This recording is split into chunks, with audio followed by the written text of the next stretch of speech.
Praise the Lord. प्रभु का धन्यवाद हो कि परमेश्वर हमारे साथ है और परमेश्वर हमारी प्रार्थनाओं को सुन रहा है और हमारे लिए इंतजाम कर रहा है। आज सुबह परमेश्वर का एक बहुत ही विशेष वचन को हम लोग समझने जाएंगे, जानेंगे, सीखेंगे कि आज की सुबह परमेश्वर हमसे आज क्या बात करना चाहता है। जरूर वचन आपके हृदय को बदलता है, वचन आपकी परिस्थिति को बदलता है, वचन हमारे जीवन के अंदरूनी और बाहरी बातों को बदल देता है। और इसलिए वचन वचन होता है। जो बातें, जो चीजें दुनिया को बदल नहीं सकती है, हमको नहीं बदल सकती है, सिर्फ वो है परमेश्वर का वचन जो दुनिया क्या हर चीज को बदल सकता है।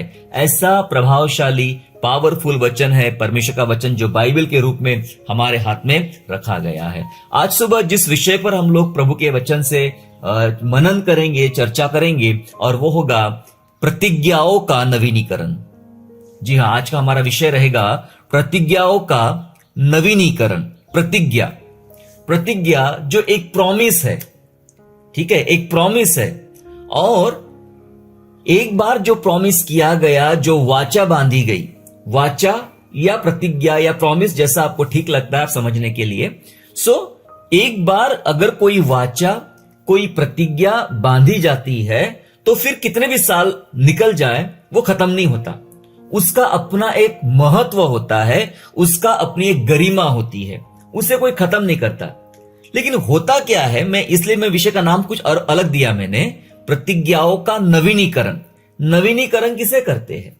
नवीनीकरण उन चीजों का किया जाता है जो चीजें लुप्त होने पर है, खत्म होने पर है, उसे दोबारा एक रिवाइव किया जाता है। जी हां, जागृति की बात कर रहा हूं मैं रिवाइवल की बात कर रहा हूं, मैं नवीनीकरण की बात कर रहा हूं, है ना। आपका ड्राइविंग लाइसेंस खत्म होने पर आता है तो आप क्या करते हैं? उसको रिन्यू करते हैं, नवीनीकरण उसका कर लेते हैं। और नवीनीकरण करने से और आगे आपको 20 साल वाहन चलाने के लिए सरकार के द्वारा मान्यता दी जाती है, क्योंकि आपने उस लाइसेंस को जो खत्म हो रहा था, आपने उसका नवीनीकरण कर लिया। वाचा के संबंध में, प्रतिज्ञाओं के संबंध में कुछ बातें ऐसी है जो खत्म तो नहीं होती है। भले ही मैंने लाइसेंस का उदाहरण दिया, वो खत्म तो नहीं होती है, पर जरूरी यह हो जाता है कि उसका नवीनीकरण किया जाए। जरूरी यह होता है कि उसको एक बार फिर चमका दिया जाए। जरूरी यह है प्रतिज्ञाओं के साथ कि उन बातों को एक बार और ज्यादा प्रभावशाली तरीके से या गंभीर रूप से उन बातों का मनन किया जाए, सीखा जाए और समझा जाए। इसलिए हम सीखेंगे आज प्रतिज्ञाओं का नवीनीकरण। संदेश खत्म होते होते जरूर आपको टाइटल भी समझ में आ जाएगा और आज का जो संदर्भ है इस वचन के बारे में वो भी आपको समझ में आ जाएगा। प्यारो, परमेश्वर की जो प्रतिज्ञा है वो प्रत्येक विश्वासियों के लिए है। जी हां, परमेश्वर की प्रतिज्ञाएं जो है वो किसी एक के लिए नहीं है। ऐसा ना समझे कि तो बाइबल के लोग थे, वो गिदोन था, मूसा था, पतरस था, पौलुस था, उसके लिए था, हमारे लिए नहीं है। कई बार हम बाइबल के आयतों को पढ़ते हैं, वचनों को पढ़ते हैं और पढ़ने के बाद हम ऐसा लगता है, ओह ये तो सुलेमान के बारे में लिखा है, अच्छा ये तो मूसा के बारे में लिखा है, तो फिर आपके लिए क्या है? ऐसा नहीं। जब आप वचन पढ़ते हो, भले ही वो उनके संदर्भ में लिखा गया है, लेकिन वो वचन परमेश्वर का है और वो वचन कलीसिया के लिए है, उसके लोगों के लिए है, उसके चाहने वालों के लिए वो वचन होता है। इसलिए जब प्रतिज्ञाओं की मैं बात करूं, और वैसे बाइबल में साफ शब्दों में लिखा गया है परमेश्वर की प्रतिज्ञा है परमेश्वर के विश्वास करने वालों के लिए है, परमेश्वर के पीछे चलने वालों के लिए है, उस पर ईमान लाने वालों के लिए है। तो प्रत्येक विश्वासी के लिए प्रतिज्ञा है। हम बिना प्रतिज्ञा से, बिना वाचा से कलीसिया में नहीं है। हमारे पीछे एक वाचा है, हमारे पीछे एक प्रतिज्ञा है, और उस कारण आज हम मंडली में बैठे हैं, कलीसिया में बैठकर अपने परमेश्वर पिता को धन्यवाद दे रहे हैं। हालेलुया। प्रभु का धन्यवाद हो कि हम लोग आज प्रभु के संगति में है और प्रतिज्ञा के साथ जुड़े हुए हैं।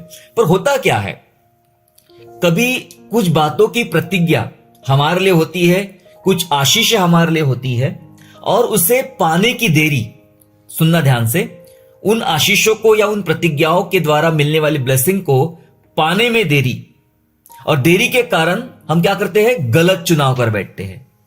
देरी के वजह से हम गलत चुनाव कर बैठते हैं और वो प्रतिज्ञा की आशीषों से हम वंचित हो जाते हैं। जी हां, कभी कभी ऐसा होता है पाने में देरी हो गई। जो आशीष, जो प्रतिज्ञा प्रभु ने रखा है और उसके पाने में देरी लग रही। प्रभु, साल बीत गया, 2 साल बीत गया, 5 साल बीत गया, कब तेरी प्रतिज्ञाएं मेरे जीवन में पूरी होगी? देरी, देरी और देरी। और जितनी देरी होती है तो हम धीरे धीरे हम लोग क्या करते हैं, हम अपने अपने व्यवहार में, अपने विचारों में अपनी धारणा को लाते हैं, और अपनी धारणा को लाकर हम फिर उस समय में एक गलत बातों का चुनाव कर लेते हैं। क्योंकि आशीष तो पाना है। मैंने इंतजार किया परमेश्वर का 3 साल, 4 साल, 5 साल, अब तक मेरे लाइफ में कुछ नहीं हो रहा है, अब मुझे ही कुछ करना पड़ेगा। और ऐसे हालातों में हम गलत चुनाव कर बैठते हैं। और जब हम गलत चुनाव कर बैठते हैं, तब जो प्रतिज्ञा उसने हमारे लिए रखी है, जिन प्रतिज्ञाओं के द्वारा जो आशीषें मिलना है, उन आशीषों से हम वंचित हो जाते हैं, या वो देरी या वो गलत चुनाव हमें आशीषों से वंचित कर देता है। परमेश्वर ने इब्राहिम के साथ एक प्रतिज्ञा रखी कि मैं तेरा वंश बढ़ाऊंगा, और इतना बढ़ाऊंगा, रेत के किनकों के समान बनेगा, और तू आशीष का मूल बनेगा, स्रोत बनेगा। तेरे द्वारा पृथ्वी के सारे कुल आशीष प्राप्त करेंगे। ये उस समय बात बताई गई उसको जब उसकी कोई संतान नहीं थी। उसने कहा ठीक है, मैं मान लेता हूं प्रभु की बात। और ये लोगों ने बात मान तो लिया, लेकिन बहुत देरी हो गई। अभी भी बात पूरी नहीं हुई, अभी भी बात पूरी नहीं हुई। 20-25 साल निकल गए, बात पूरी नहीं हो रही है। प्रभु ने तो बात किया था, प्रॉमिस किया था, को पता नहीं कब होगा। तो शायद उन्होंने अपना बीच का रास्ता निकाला। ऐसा लगता है कि हमें कुछ इंतजाम करना पड़ेगा, प्रतिज्ञा को पूरा करने के लिए हमें कुछ इंतजाम करना पड़ेगा। और उनका इंतजाम होता है, उनकी एक व्यवहारिक सोच होती है, और उस व्यवहारिक सोच के द्वारा इश्माएल का जन्म होता है। और इश्माएल का जन्म होने के द्वारा हम देखते हैं कैसे बहुत सारी मुश्किलें भी आगे फिर बढ़ जाती है बाइबल में। पता है क्यों?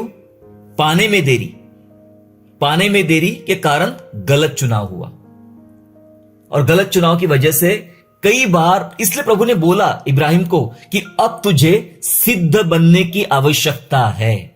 मेरी उपस्थिति में चल, मेरी उपस्थिति में आ और सिद्ध बन जा। जब सिद्ध बन जाएगा तो प्रतिज्ञा पाने के लिए तू सालों साल भी खड़ा रहेगा, इस बात पर कि मेरे प्रभु ने मेरे लिए क्या प्रतिज्ञा रखी है, और उस प्रतिज्ञा आखिरी क्षण तक मैं पूरा होते हुए देखूंगा। ऐसे भी बहुत लोग थे बाइबल में जिनको परमेश्वर ने बोल दिया कि जब तक तुम उस उद्धार का स्वाद नहीं चख लोगे, तुम मृत्यु को नहीं देखोगे। कुछ लोगों को प्रभु ने बोला, तुम जब तक उस मसीह को नहीं देख लोगे, तब तक मौत का स्वाद नहीं देखोगे। चाहे कितना भी टाइम लग जाए। बूढ़े हो गए वो लोग, लेकिन उनकी आंखों ने परमेश्वर के उद्धार को देखा, क्योंकि अपने लिए की गई प्रतिज्ञाओं के विषय में वे सजग रहे, तैयार रहे, और उन्होंने पा लिया था, उन्होंने समझ लिया था। मैं आपको बताना चाहता हूं, हम सब के लिए परमेश्वर की विशेष प्रतिज्ञाएं है, विशेष प्रतिज्ञाएं। भले ही वो प्रतिज्ञा मिलने में थोड़ी देरी हो रही है। कुछ लोगों के लाइफ में 2 साल चले गए, कुछ लोगों के जीवन में 10 साल चले गए। और जो आपको प्रतिज्ञा अपने बाइबल में पड़ी है आपके लिए, और वो आप अपने लाइफ में पूरी होते हुए नहीं देख रहे, तो इसका यह मतलब नहीं कि परमेश्वर झूठा है, या इसका यह मतलब नहीं कि परमेश्वर प्रतिज्ञा झूठी करता है। बिल्कुल भी नहीं। जो प्रतिज्ञाएं उसने किया है, जो व्यक्तिगत वाचा उसने आपके संग बांधी है, चाहे वो दर्शनों के द्वारा, वचनों के द्वारा, प्रार्थनाओं के द्वारा, भविष्यवाणी के द्वारा, चाहे जो भी कोई बात हो गई, उसके द्वारा जो प्रतिज्ञाएं उसने आपके संग बांधी है, निश्चय परमेश्वर अपने समय पर उन प्रतिज्ञाओं को पूरा करेगा। हालेलुया। यस, निश्चय परमेश्वर अपने समय पर उन प्रतिज्ञाओं को पूरा करेगा। आइए वचनों के साथ हम आगे बढ़ेंगे। अर्थात निकाल लेंगे इब्रानियों की पुस्तक, निकाल लेंगे।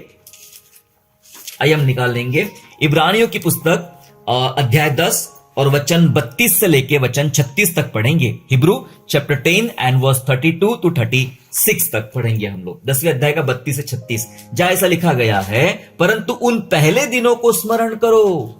वचन कह रहा है, परंतु उन पहले दिनों को स्मरण करो जिनमें तुम ज्योति पाकर दुखों के बड़े झमेले में स्थिर रहे।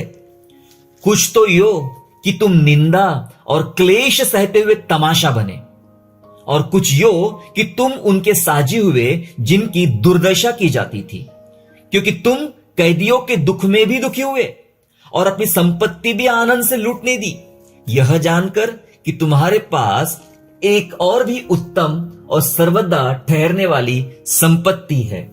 सो अपना हियाव न छोड़ो, क्योंकि उसका प्रतिफल बड़ा है।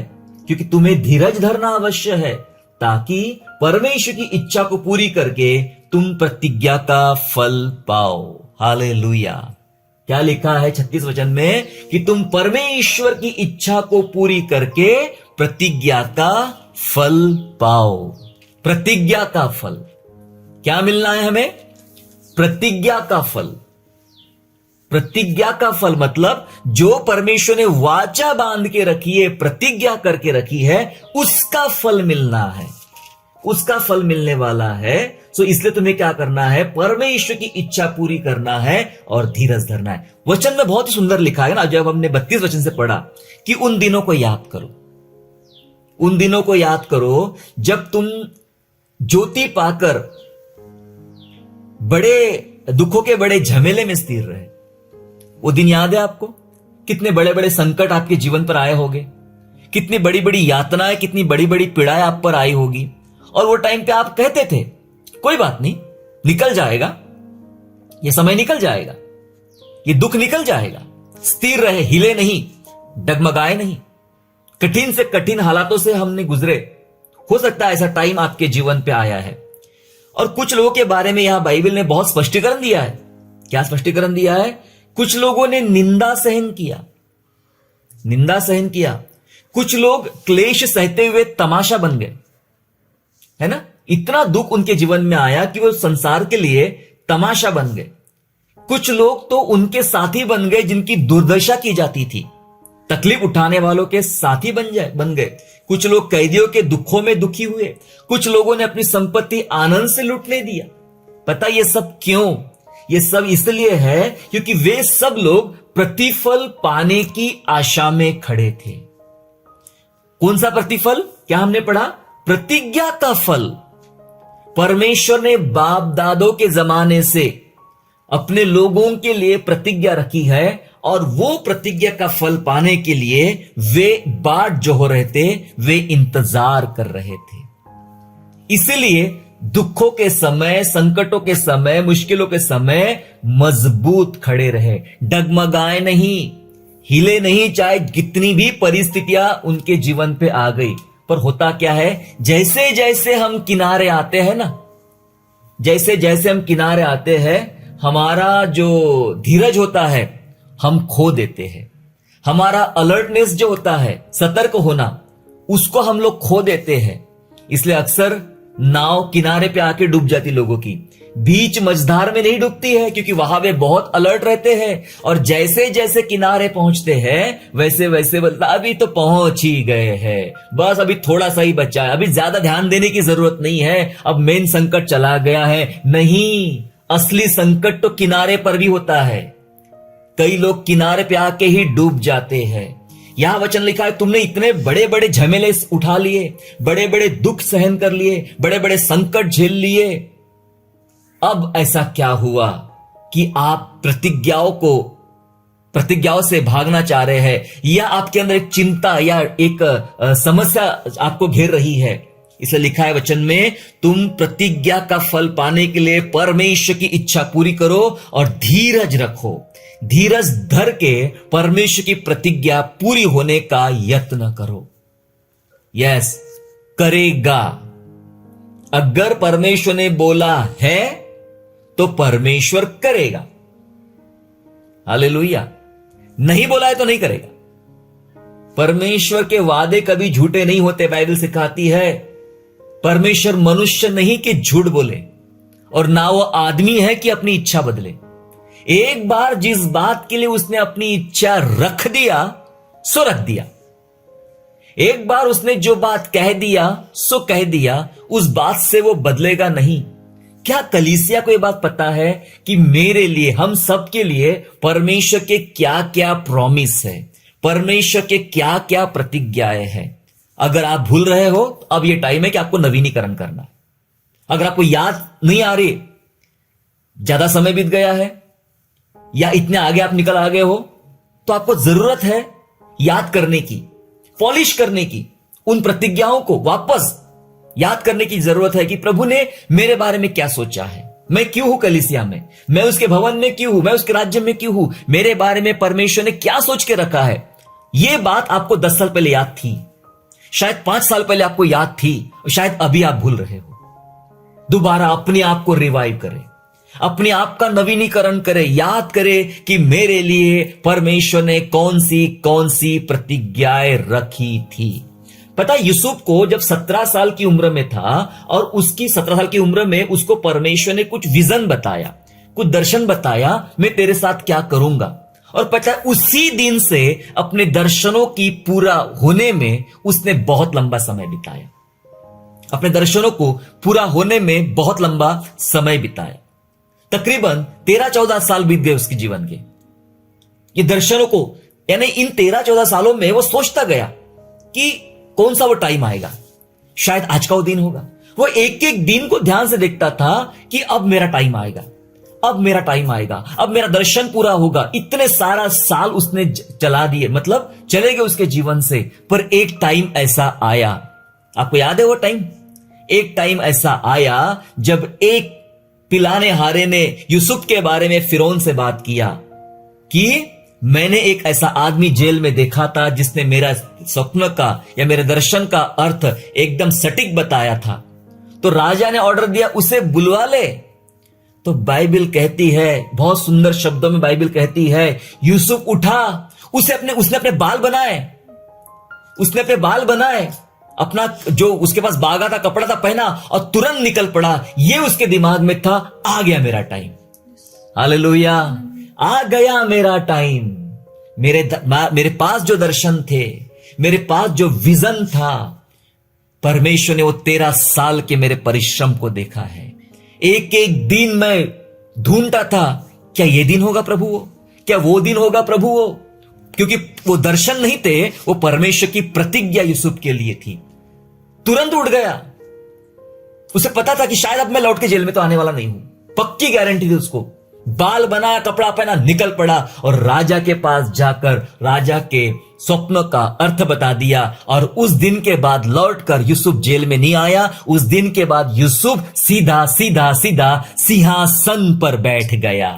हालेलुया, बोलो प्रभु यीशु मसीह की जय। यस, वो सिंहासन पर बैठ गया क्योंकि उसके पास दर्शन थे। उसने बहुत तकलीफ उठाया, बहुत झमेले उठाए, बहुत तमाशा बना, बहुत तकलीफ उठाया, लेकिन प्रतिज्ञाओं पे खड़ा रहा। आपके लाइफ को आपको नवीनीकरण करना है। शायद आपके लाइफ में भी 13 साल प्रभु ने रखे होंगे और 12.5 साल अभी हो चुके हैं और अभी आपकी हिम्मत खत्म होने पर आ गई है। थोड़ा सा कितना टाइम बचा है? थोड़ा टाइम बचा है सिर्फ। शायद 12.5 साल आपके लाइफ में हो चुके हैं, ज्यादा टाइम नहीं है। तकरीबन 20 साल याकूब ने बिताए, वापस लौट रहा है अपने घर की तरफ में। ये वो टाइम था उसका कि अब सब कुछ छोड़कर अब मैं नई जिंदगी जीना चाहूंगा। जो वाचा प्रभु ने मेरे साथ बांधी है, जब मैं आ रहा था यहां पे, वो पत्थर रख के मैं सो गया था, वहां प्रभु ने वो जो वाचा मेरे साथ बांधी है, प्रतिज्ञा बांधी है, अब उस वाचा को पूरा करने का टाइम आ चुका है। जो वाचा प्रभु ने मेरे पिता इब्राहिम और इसहाक से बांधी थी, उसको पूरा करने का समय अब आ चुका है। वो निकल पड़ा। 20 साल लगभग लग गए उसको ये वाचा को पूर्ण होने में। हिम्मत मत हारिए मेरे प्यारो, प्रतिज्ञाओं को नवीनीकरण कीजिए, अपने आप को नवीनीकरण कीजिए। यस, मेरे लिए परमेश्वर की ये प्रतिज्ञा है और मैं इस प्रतिज्ञा को पूरा होते हुए अपने जीवन में देखूंगा। ऐसा रोज का अंगीकार अपने जीवन में करना आप शुरू कर दे। बहुत दुख उठा है, लेकिन अब टाइम आ चुका है कि परमेश्वर आपके जीवन में वो प्रतिज्ञाओं को पूरा करेंगे। आप नजदीक आ रहे हो प्रतिज्ञाओं के, आप नजदीक आ रहे हो जो परमेश्वर ने प्रतिज्ञा बांध के रखा है। मैं आपको बताना चाहता हूं, विश्वासियों को उनकी आशीषें प्रतिज्ञा के आधार पे मिलेगी।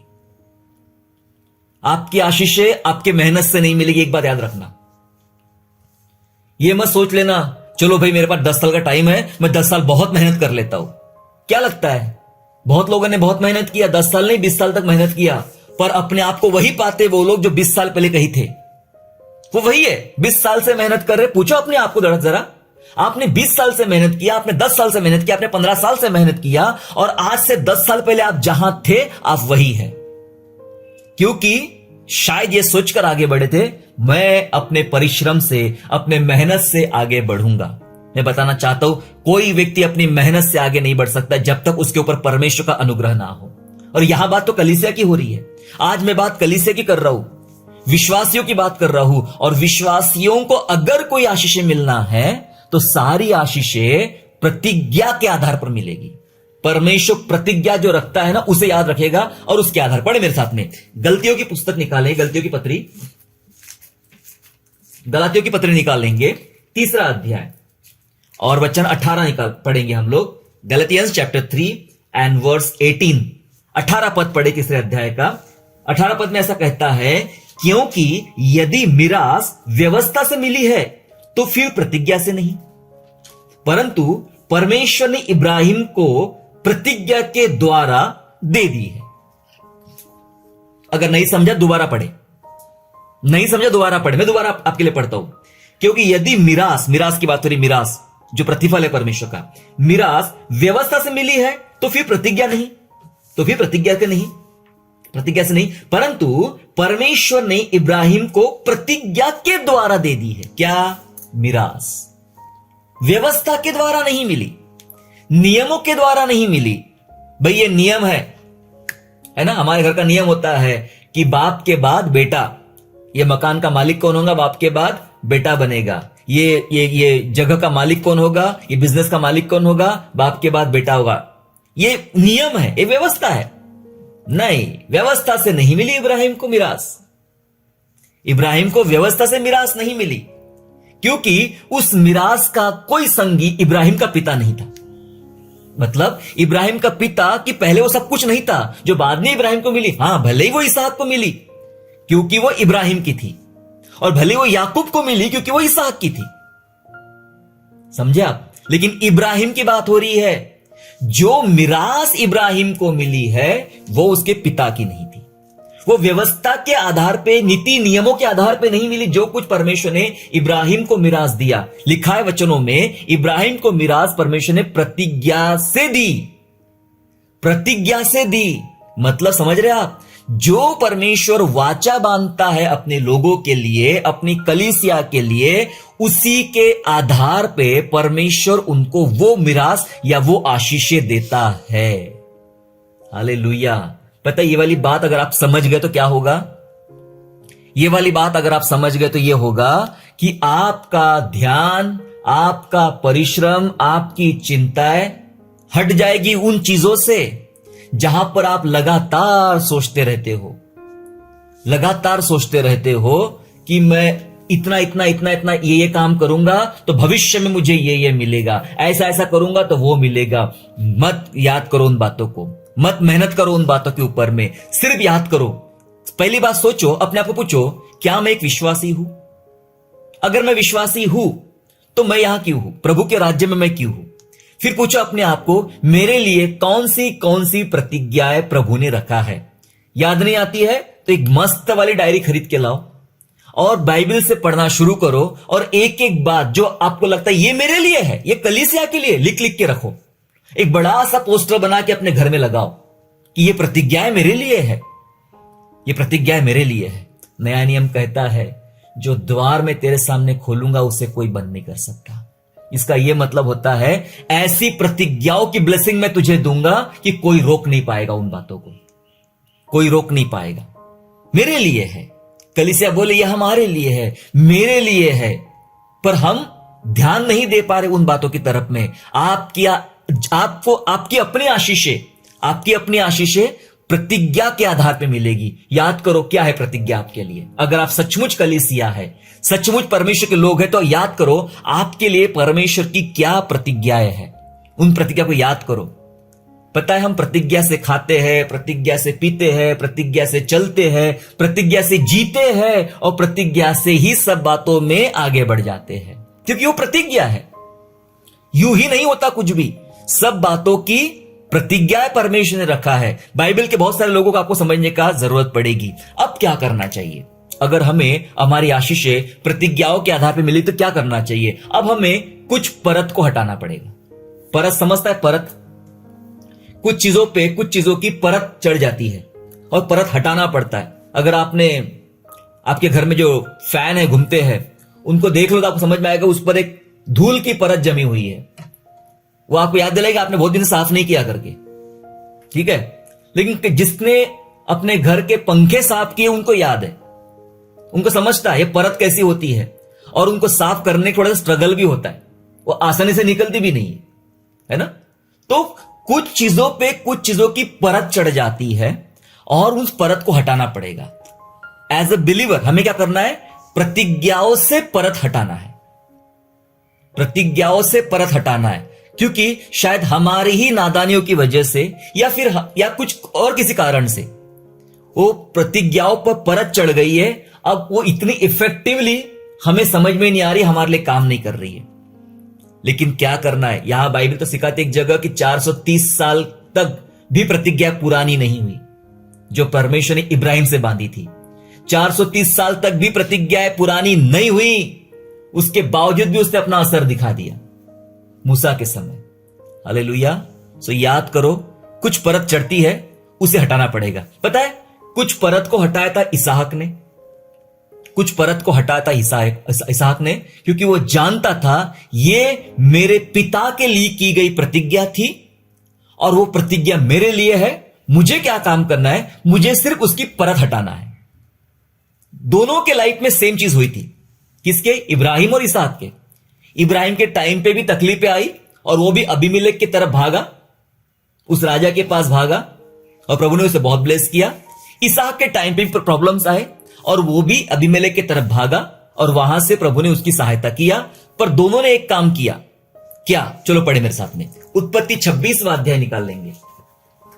उत्पत्ति 26वां अध्याय निकालेंगे। जेनेसिस चैप्टर 26 निकाल ले और हम पढ़ेंगे उसका 18 वचन, 18 वर्स। 26 का 18 ऐसा कहता है, तब जो कुएं उसके पिता इब्राहिम के दिनों में खोदे गए थे और इब्राहिम के मरने के पीछे पलिश्तियों ने भर दिए थे, उनको इसहाक ने फिर से खुदवाया और उनके वे ही नाम रखे जो उसके पिता ने रखे थे। क्या किया इसहाक ने? वो प्रतिज्ञा के कुएं खुदवाए, बंद किए गए कुएं दोबारा खुदवाए जो उसके पिता ने अबीमेलेक के राज्य में खोदे थे। कुछ समझ में आ रहा है? बंद कुएं खोदे, बंद कुएं खोदे जिसको दुश्मनों ने मिट्टी डाल के बंद कर दिए थे, उसको दोबारा खोला। आपके साथ कुछ प्रतिज्ञाएं हैं मेरे प्यारे। परमेश्वर ने कुछ प्रतिज्ञाएं आपके लिए रखी है कि मैं आपके लिए वो काम करूंगा, और ये बात पक्की है कि वो करेगा। पर पता है दुश्मनों ने क्या किया? दुश्मनों ने मिट्टी डाल दिया, दुश्मनों ने मिट्टी डाल दिया, प्रतिज्ञाओं के ऊपर मिट्टी डाल दिया और ये कहने लग गए अरे तुम्हें कोई फायदा नहीं होगा। छुपा दिया, दबा दिया। और पता है जब हम गलत निर्णय लेते हैं ना, या हमारे साथ गलत होता है, यही वो बात होती है कि हमें वो दिख नहीं रहा कि मेरे बारे में कौन सी प्रतिज्ञा परमेश्वर ने रखी है, वो मेरे लिए क्या सोच रहा है। लेकिन इसहाक ने वो काम नहीं किया। इसहाक को पता था मुझे क्या करना है। मुझे मेरे पिता के द्वारा खोदे गए कुएं जिनको दुश्मनों ने, पलिश्तियों ने मिट्टी डाल के बंद कर दिया था, मुझे उसे खुदवाना है। और उसे खुदवा, क्योंकि वो यूं ही नहीं थे, वो वाचा के कुएं थे। पता है आपको, वो वाचा के कुएं थे। और कैसी वाचा बांधी पता है आपको? आपको ये पढ़ना, आपको तो आपको जाना पड़ेगा उत्पत्ति 21 में, अभी नहीं बाद में। उत्पत्ति 21 में जाना पड़ेगा। उत्पत्ति 21 में ये हो रहा था कि अब्राहम ने कुएं खोदे थे और एक जगह को लेकर अबीमेलेक आया कि अब्राहम को, तू तो बहुत बड़ा आदमी बन गया है, अब वाचा बांध की भाई हम आपस में झगड़ा वड़ा नहीं करेंगे, तेरे लोग मेरे लोग झगड़ा नहीं करेंगे, शांति से रहेंगे, एक दूसरे से दोस्ती करके रहेंगे। बोले ठीक है। लेकिन इब्राहिम ने एक बात बताया, तुझे पता है अबीमेलेक, मैंने कुआं खोदा था, वहां तेरे लोगों ने अटैक किया, प्रॉब्लम खड़ा किया। उलाहना ऐसा लिखा है कि इब्राहिम ने उस बात को लेकर उलाहना दिया और एक गलती के बाद, गलती नहीं थी, एक हादसे के बाद उसने ऐसा किया। बड़े बड़े बिजनेसमैन को सीखना चाहिए इब्राहिम से कि इब्राहिम कैसा बिजनेसमैन था, कैसा काम करता था। बोले अभी तो वाचा बांधना पड़ेगा, वाचा बांधना पड़ेगा। और वाचा के लिए उसने वो जो भेंट करने आया था अबीमेलेक, उसको बहुत सारे जानवर तो दिए, ऊंट, गधे, गाय, जो भी उसके पास थे वो सब दिए, लेकिन 7 भेड़ के बच्चे अलग रखे थे।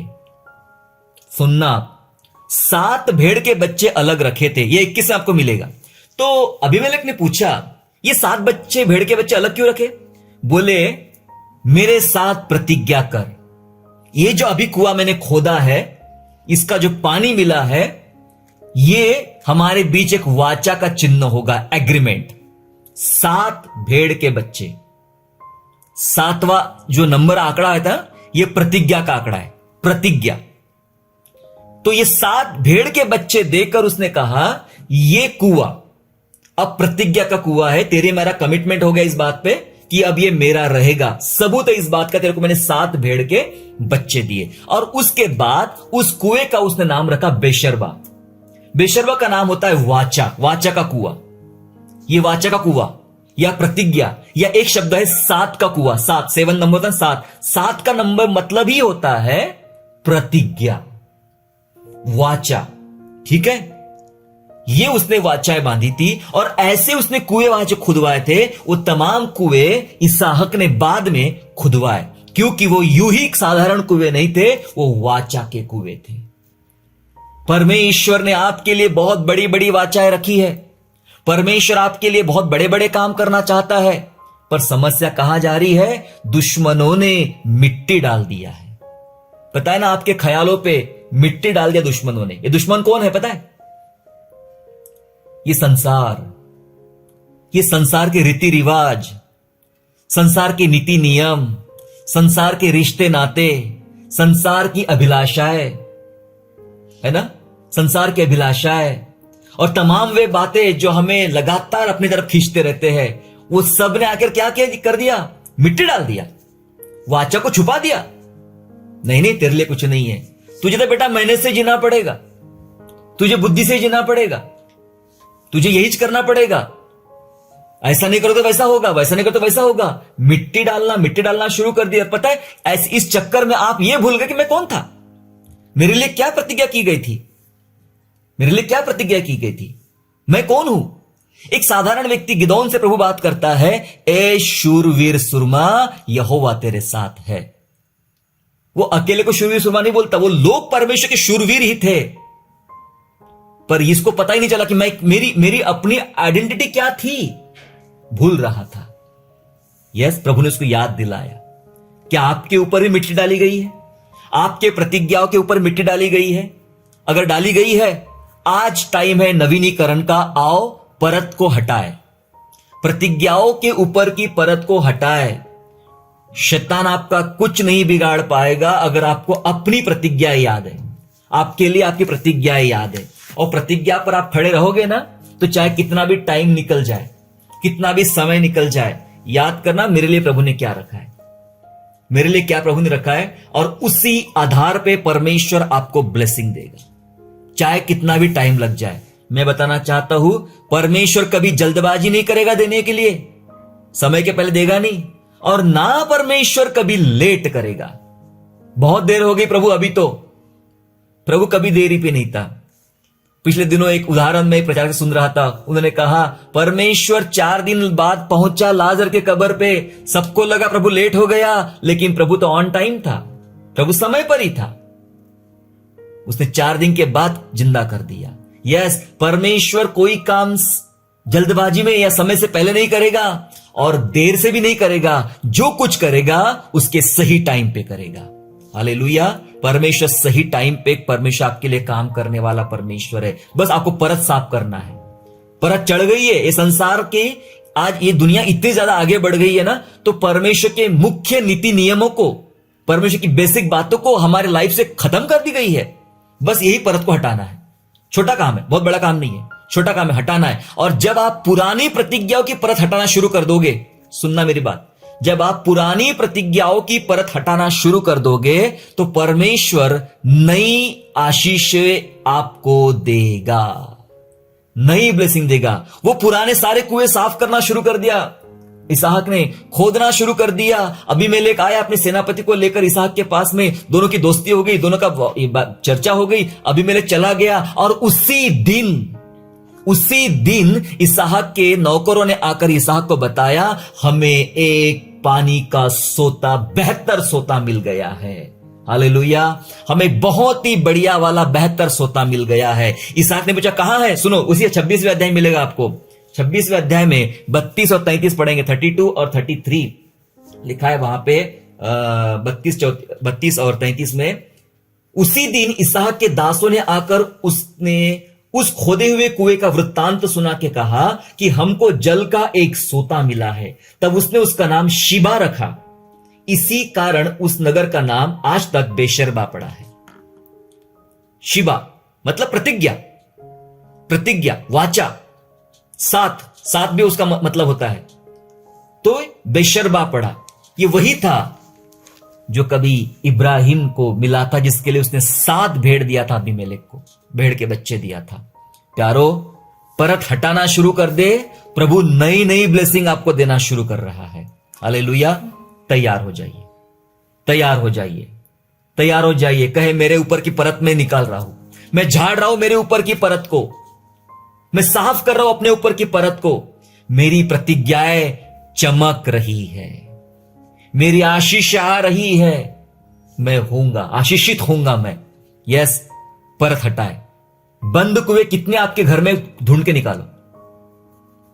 शैतान ने कितने कुएं को बंद कर दिया है, कितनी प्रतिज्ञाओं पे मिट्टी डाल दिया है, ढूंढ के निकालो और खोदना शुरू कर दो। शायद 2024 ये साल प्रभु आपको खुदवाना चाहता है।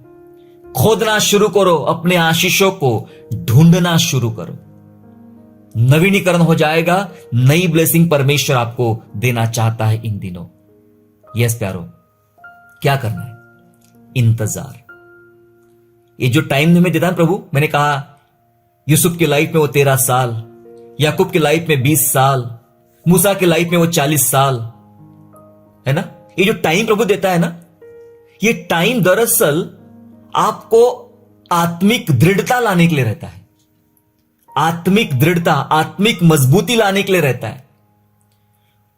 कभी भी परमेश्वर जो उसको देना है वो आपको तब तक बिल्कुल भी नहीं देगा जब तक आप उस वस्तु को संभालने के लायक ना बन जाओ, उसके योग्य ना बन जाओ, तब तक वो आपको नहीं लाएगा। और यही वजह है कि उसने अब तक अपने आगमन को रोक के रखा है, क्योंकि उसको पता है जिस दिन मैं आऊंगा सबको उठा ले जाऊंगा और न्याय के आसन के सामने खड़े कर दूंगा। लेकिन जब न्याय किया जाएगा तो क्या उस न्याय में आप खड़े उतरोगे? उसको पता है ये लायक नहीं बने अभी सिंहासन के सामने खड़े होने के, इसलिए टाइम दे रहा है, टाइम दे रहा है अपनी उस प्रतिज्ञा को पूरी करने के लिए, टाइम दे रहा है ताकि आप अपने आत्मिकता में परिपक्वता लाए और दृढ़ता लाए अपने आत्मिक जीवन में। लायक बनाना चाहता परमेश्वर, इसलिए उन परिस्थितियों में से, उन हालातों में से परमेश्वर गुजरने देता है। परमेश्वर के बड़े बड़े दास बाइबल के अंदर आप देखो, बड़े बड़े दास, कि यहेजकेल हो, जर्मया हो, यशाया हो या दूसरे और भी लोग हो, पतरस पौलुस हो, ये सब लोगों को तकलीफों से गुजरना पड़ा। ये उनको उन हालातों तक जाना पड़ा जहां तक वे ये साबित नहीं कर पाए कि मैं इस आशीषों के या इस काम के मैं योग्य हूं। इंतजार, इंतजार और इंतजार किया। वर्षों दर वर्ष लोगों ने इंतजार किया अपने आशीष पूरी होने के लिए। और ये इंतजार की घड़ियां पता है क्या कर रही थी? हर एक महीना, हर एक हफ्ता ये इंतजार का उनको भीतर से मजबूत कर रहा था। क्या आप मजबूत हो रहे हो? आप बहुत इंतजार कर रहे हो। कोई अपनी शादी के लिए इंतजार कर रहा है, कोई अपनी नौकरी के लिए इंतजार कर रहा है, कोई अपने रिजल्ट के लिए इंतजार कर रहा है, कोई अपने घर के लिए इंतजार कर रहा है, तो कोई और दूसरी बातों के लिए इंतजार कर रहा है। थक गए हो? थक गए हो तो उठना पड़ेगा, जागना पड़ेगा। अब वो टाइम है कि आपको आपके इंतजार के प्रति सतर्क होना पड़ेगा। सोचो, खोजो अपने अंदर, क्या ये इंतजार मेरे अंदर आत्मिक दृढ़ता को ला रहा है? आत्मिक दृढ़ता, मैं पहले बता रहा, प्रभु तब तक कोई भी चीज जो उसको देना है नहीं देगा जब तक आप उस वस्तु के, उस बात के लायक ना बन जाओ, आत्मिक दृढ़ता आपके अंदर ना आ जाए। इसलिए परमेश्वर ने इब्राहिम को भी लेट दिया बच्चा, वाचा बांधने के कई साल के बाद बच्चा दिया। वो टाइम था इंतजार का, वेटिंग पीरियड था। और वो वेटिंग पीरियड बहुत स्पेशल है। आपके लाइफ में कुछ वेटिंग पीरियड दिया है परमेश्वर ने, ये बहुत स्पेशल है। ये किसी का फायदा नहीं करेगा, ये आपका अपना व्यक्तिगत फायदा करेगा। क्या होता अगर वही टाइम पे प्रभु, जिस दिन प्रभु ने उसको वाचा बांधी थी, उसी दिन इसहाक देता था, क्या होता? तो ये उसके अंदर जो परिपक्वता आना था इश्माएल के बाद, ये कभी नहीं आती थी। वो विश्वास का पिता नहीं बन पाता था। इसलिए वेटिंग पीरियड स्ट्रांग होने के लिए दिया परमेश्वर ने। वो यूसुफ के जीवन के 13 साल स्ट्रांग होने के लिए दिए। तुरंत वही के वही अभी दर्शन बता दिया भाइयों को और अभी राजा बन गया। ऐसा होता तो क्या होता? वो स्ट्रगल जो जेल का था, पोतीपर के घर का था, वो यूसुफ को पता नहीं चलता और उसमें वो मजबूत नहीं होता था। आपको आत्मिक रूप से मजबूत करने के लिए इंतजार जरूरी है, वेटिंग जरूरी है। परमेश्वर लेट नहीं करता है, परंतु इस समय आप वेटिंग लिस्ट में हो, है आपका नाम, और बहुत जल्द आपका सीट कंफर्म होने वाला है। हालेलुया। प्रेरितों के काम पहला अध्याय पढ़ लेंगे। प्रेरितों के काम पहला अध्याय और वचन 4, book of Acts chapter 1 and verse 4। पहले अध्याय का चौथा वचन ऐसा कहता है, और उसने उनसे मिलकर उन्हें आज्ञा दी कि यरूशलेम को ना छोड़ो, परंतु पिता की उस प्रतिज्ञा के पूरे होने की बाट जोहते रहो, जिसकी चर्चा तुम मुझसे सुन चुके हो। यीशु ने मना कर दिया अपने शिष्यों को कि यरूशलेम को नहीं छोड़ना है। मैं जा रहा हूं, स्वर्ग में जा रहा हूं, लेकिन तुमने यरूशलेम को छोड़ना नहीं, तब तक तुम्हारे लिए एक प्रतिज्ञा है। और यह प्रतिज्ञा पुराने नियम से है। तुम्हारे लिए यह प्रतिज्ञा पुराने नियम से पिता ने रखी है। वो देगा, वो टाइम आ गया है, लेकिन आपको कुछ दिन वेटिंग पीरियड में रहना है। क्या लिखा है? यरूशलेम को नहीं छोड़ना। क्यों नहीं छोड़ना भैया? लिखा है वचन में, क्योंकि पिता की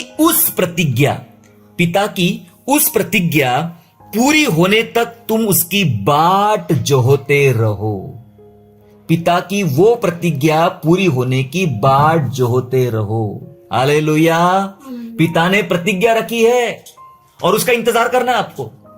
इंतजार करना पड़ेगा, चाहे कितना भी टाइम चला जाए, करना पड़ेगा। ये आपके अंदर दृढ़ता लाएंगी। फिर चले बैठ गए। एक चले गए घर के अंदर, बोले चलो हम यही बैठते हैं और यही आराधना करेंगे।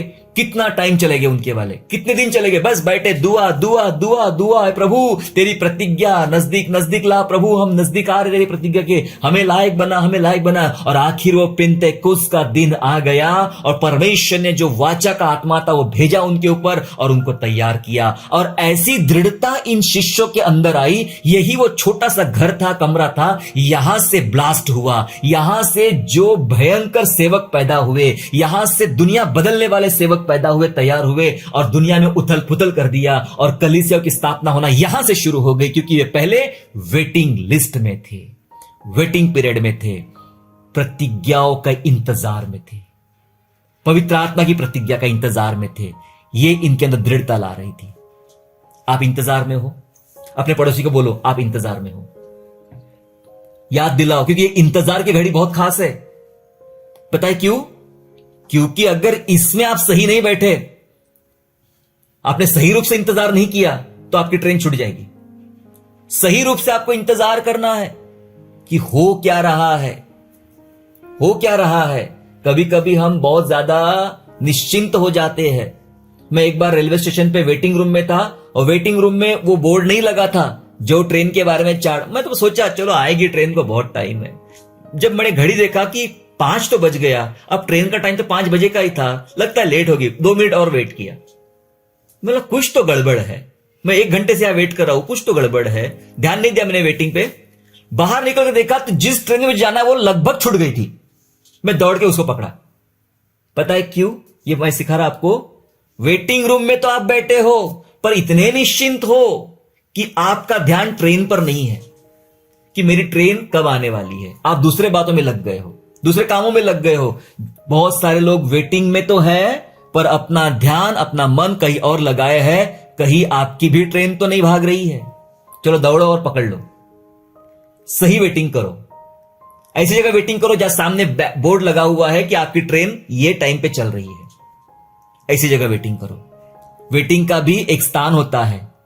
आप कौन सी जगह अपना वेटिंग कर रहे हो? गलत जगह कर रहे हो तो आपकी ट्रेन छूट जाएगी। सही जगह बैठे हो तो आपको टाइम पे ट्रेन मिलेगी, क्योंकि आप सही तरह से वेटिंग कर रहे हो। ये वेटिंग कर रहे थे ये लोग, और प्रभु ने इनको अपनी आत्मा से भरा, अपनी आत्मा से तैयार किया। प्रतिज्ञाओं के इंतजार ने इनको आत्मिक रूप से दृढ़ और मजबूत बनाया। वेट करना पड़ेगा, इंतजार करना पड़ेगा, तभी प्रतिज्ञाएं आपके लाइफ में नवीनीकरण लेकर आएगी। आखिरी बात बता के मैं समाप्त करना चाहता हूं। यह इसलिए जरूरी है, कई बार हमारे ख्यालों में ऐसे ऐसे विचार आते हैं जो हमें सिखाते हैं कि संसार की बातें ही बहुत इंपॉर्टेंट है, बहुत जरूरी है, और इसी के द्वारा सब होगा। नहीं, मैं नहीं मानता इस बात को। मैं इस बात को मानता हूं कि क्या लिखा है प्रभु ने मेरे बारे में, प्रभु ने प्रतिज्ञा क्या रखी है मेरे लिए। क्योंकि बाइबल में सिखा रही है अभी कि विश्वासी प्रतिज्ञाओं से ही जिएंगे। यस, विश्वासी प्रतिज्ञा से ही जिएंगे। क्या प्रतिज्ञा है? पढ़े, गलतियों की पत्री निकाल लेंगे, गलतियों की पत्री, और अध्याय 3, गलतियों का अध्याय 3 और वचन 29 निकाल लेंगे। गलातियन चैप्टर 3 एंड वर्स 29, 29 पद कहता है, यदि तुम मसीह के हो, यदि तुम मसीह के हो तो इब्राहिम के वंश और प्रतिज्ञा के अनुसार वारिस भी हो। यस, पूछो सवाल में, क्या आप मसीह के हो? अगर मसीह के हो तो इब्राहिम के वंश से हो। अगर आप मसीह के हो तो इब्राहिम के वंश से आप जुड़ गए हो, और इब्राहिम के वंश से आप जुड़ गए हो तो प्रतिज्ञा के अनुसार वारिस भी हो। सारी बातें जो परमेश्वर ने अपने प्रेम करने वालों के लिए रखी है, उन सारी बातों के आप वारिस हो, वारिस। और वारिस को कुछ करना नहीं है, वो ऑलरेडी उसके पास सब चीजें है, वो उन सब चीजों का वारिस है। कुछ नहीं करना है, आपको रेडीमेड विरासत में मिली है। पहले मसीह के बन जाओ बस, ऑटोमेटिकली आप इब्राहिम के वंश में ज्वाइन हो जाओगे। पहले मसीह के बन जाओ। पहली सीढ़ी में ही गलतियां करते हम लोग। पहले मसीह के बन जाओ, फिर ऑटोमेटिकली इब्राहिम के वंश में आप जुड़ जाओगे, और इब्राहिम के वंश में जुड़ गए तो जितनी भी प्रतिज्ञा किया है प्रभु ने, उस सब चीजों के आप वारिस बन जाओगे। वारिस बनोगे मेरे प्यार। वारिस का मतलब होता है कि वो सारी आशीषें, वो सारी चीजें जो प्रभु ने अपने प्यार करने वालों की रखी है, वो सब प्रभु बिना किसी मेहनत के आपको देना चाहेगा। प्रतिज्ञा के वारिस है हम लोग। इसलिए मैंने कहा विश्वासी प्रतिज्ञाओं से जियोगे। पता नहीं कितने विश्वासियों को इसका अनुभव है कि हम तो भैया प्रतिज्ञाओं से जीते हैं। वचन बोलता है परमेश्वर के लोग परमेश्वर के वचन से जीते हैं। यस, उसके वचनों से, उसकी प्रतिज्ञाओं से हम जिएंगे। संसार किसी वस्तु से नहीं जिएंगे। इसलिए आज आपके ऊपर जो संसार भारी होने का प्रयास कर रहा है, एक परत चढ़ाने का प्रयास कर रहा है, दुश्मन आ के आपके कुओं को मिट्टी डाल रहा है, मिट्टी डाल के बंद कर दे रहा है। अब आपको अपनी प्रतिज्ञा यानी अपने बारे में की गई प्रतिज्ञाओं को याद करना है। आज से ही शुरू कीजिए। मेरे बच्चों के बारे में मेरे प्रभु ने क्या प्रतिज्ञा किया है, मेरे परिवार के बारे में मेरे प्रभु ने क्या प्रतिज्ञा किया है, आपको याद है? नहीं याद तो लिखो, निकालो बाइबल में से और दुआ करो, उसके ऊपर दुआ करो, प्रतिज्ञाओं के साथ दुआ करो। मैं बताना चाहता, शैतान के बंधन ढीले पड़ जाएंगे, अंधकार के बंधन ढीले पड़ जाएंगे जब आप प्रतिज्ञाओं को याद करोगे। जब मिट्टी निकालना शुरू कर दोगे तो जल का सोता मिलेगा, प्रतिज्ञा का कुआं मिलेगा। प्रतिज्ञा जो इब्राहिम ने बांधी थी वो आपको मिलेगी।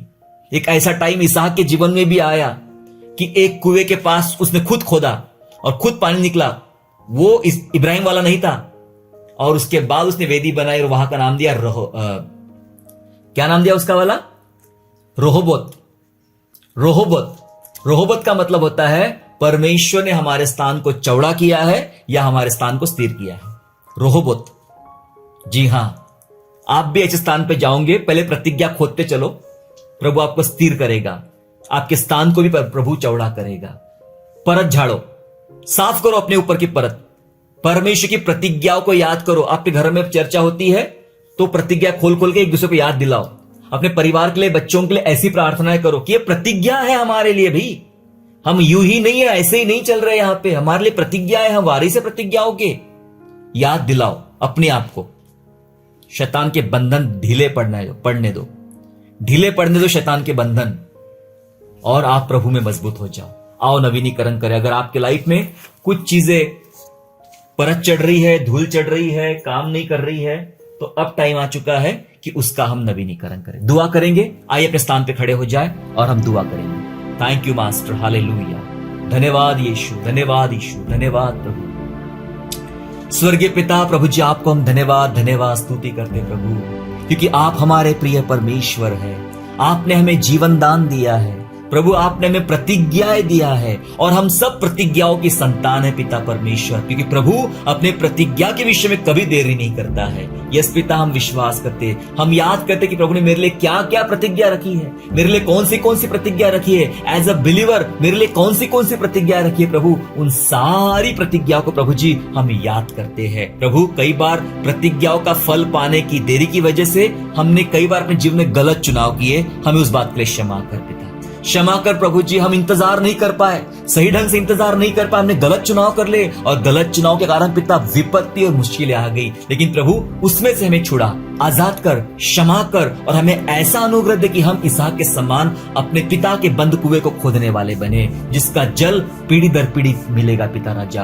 प्रतिज्ञा का कुआं, वो बशरबा पर प्रतिज्ञा का कुआं प्रभु जी हमें दे कि हम जाने ये वो प्रतिज्ञा का है जो मेरे पिता इब्राहिम ने प्रतिज्ञा की थी, ताकि मैं और मेरा घराना इस कुएं के द्वारा आशीष प्राप्त करेंगे। पिता हमें ऐसा आप आशीष दीजिए पिता परमेश्वर। हम धन्यवाद स्तुति करते पिता। हम जानते हैं ना तो हम ताकत से ना बल से जिएंगे, लेकिन हम परमेश्वर पिता आपकी प्रतिज्ञाओं को याद करते करते जिएंगे, प्रतिज्ञाओं की वजह से जिएंगे। हमें जो खाना मिलता है, हमें जो पीना मिलता है, हम जो जीते हैं प्रभु जी, वो सब प्रभु आपके प्रतिज्ञा की वजह से पिता। हे पिता, अपनी प्रतिज्ञाएं हम पर पूरी कर और हमें इंतजार करने वाले बना, और इंतजार के दौरान प्रभु आप हमें मजबूत कीजिए, दृढ़ कीजिए, तैयार कीजिए पिता, ताकि हम आपके तैयार होने वाले बने। धन्यवाद स्तुति करते हैं कि आपने हम सबको ब्लेस किया है, छू लिया है। धन्यवाद के साथ उद्धार करता प्रभु यीशु के नाम से प्रार्थना मांग के सुनिए और दया से कबूल कीजिए।